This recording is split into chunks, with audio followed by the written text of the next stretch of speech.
Welcome in to the Fun Astrology Podcast. It's TGI Friday, December 2nd. Thanks for stopping by. Glad you're here. You know, there's nothing fresh in the sky today that is aspecting exactly. We hit what was there yesterday with that big T-square and then that sextile between Venus and Saturn. I think that is some significant. If you want to do the deep work energy, there you go. Yesterday, if you didn't catch it. But we have some big stuff happening tomorrow and Sunday. So Neptune, which has been retrograde since I think I was 5, it seems like, oh my, it has been a long retrograde. Actually, June 28th is when it went retrograde at 25 degrees, 27 minutes of Pisces. Because it's so slow, it's only now turning at 22 degrees Pisces, so it took a sidestep back, not a leap back. But there are a couple of times when planetary strengths in the sky magnify. They get bigger. What is one of those times? Yes, if you've been listening for any length of time, when a planet slows down to either turn direct, like this is doing now, or station to go retrograde, all the characteristics of that planet get bigger. They're more amped up. They're more powerful. They're more present. The other time is when it changes either a house or a sign. But as far as just a pure thrust of power goes, these are the times right now. So Neptune is full on. And as we mentioned earlier in the week, what has been happening around the world? Protests. People want the truth. The shadow side of Neptune is fog, delusion, illusion, flat-out lying. And there are a number of places around the world where this is erupted. Now, the other key thing to keep in mind is that Neptune is basically in a direct opposition to its original position in the United States chart. There, it is at 22 degrees, 25 minutes in Virgo. When it stations on Saturday, it will be at, by the way, that's at 7:15 p.m. Eastern.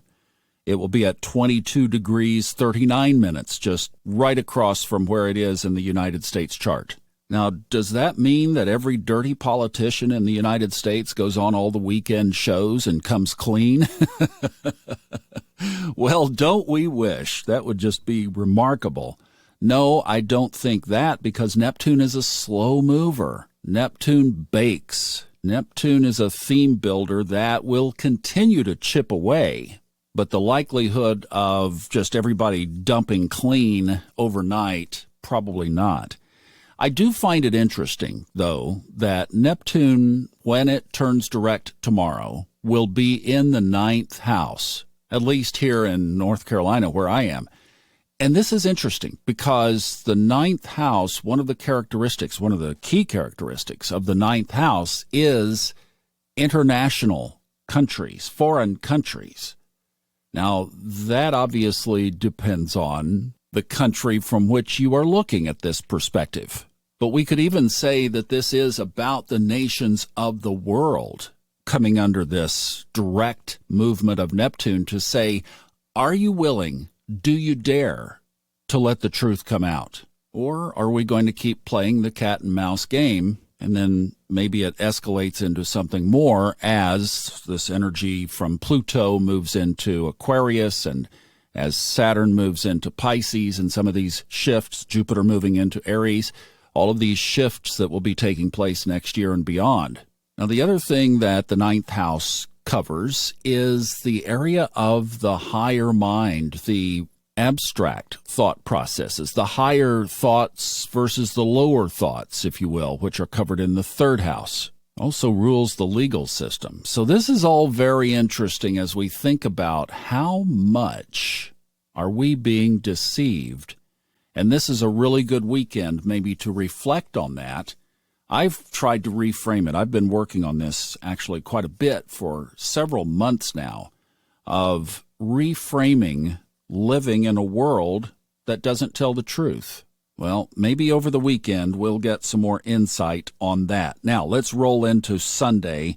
Void of course moon begins really early at 12:45 in the morning, and the moon moves into Taurus at 6:37.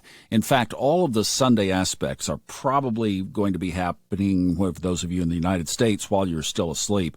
2:12 a.m., Venus squares Neptune. Here we are again, right? And the sun trines Chiron. Both of those at exactly the same time, 2:12 a.m. Eastern Time. Well, that Venus square Neptune goes right back to what we talked about yesterday. We were tying that in as it was applying, that perhaps somebody you love, and with the moon that was on Neptune on Thursday, that might be very emotional for you, could be lying to you. That's the shadow. The positive side is you could be getting butterflies of inspiration spiritually, going right to the core of your heart, to the point of that they want to come out. In other words, this is not just an inspiration that you contemplate. This is an inspiration that you want to share with the world. Venus and Mercury sitting right there just 2 doors down. So Mercury wants you to broadcast this. This is a message from the heart. And then after that void, of course, that we talked about at 6:37 in the morning, so still plenty of time for you to have your day, Eastern Time at least, the moon enters a Venusian sign of Taurus.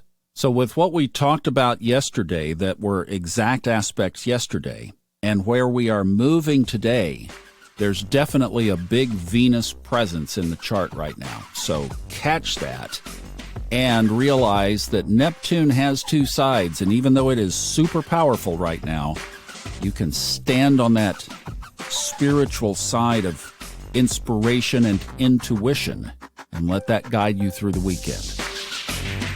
Tell me how it comes out on Monday. Love to hear.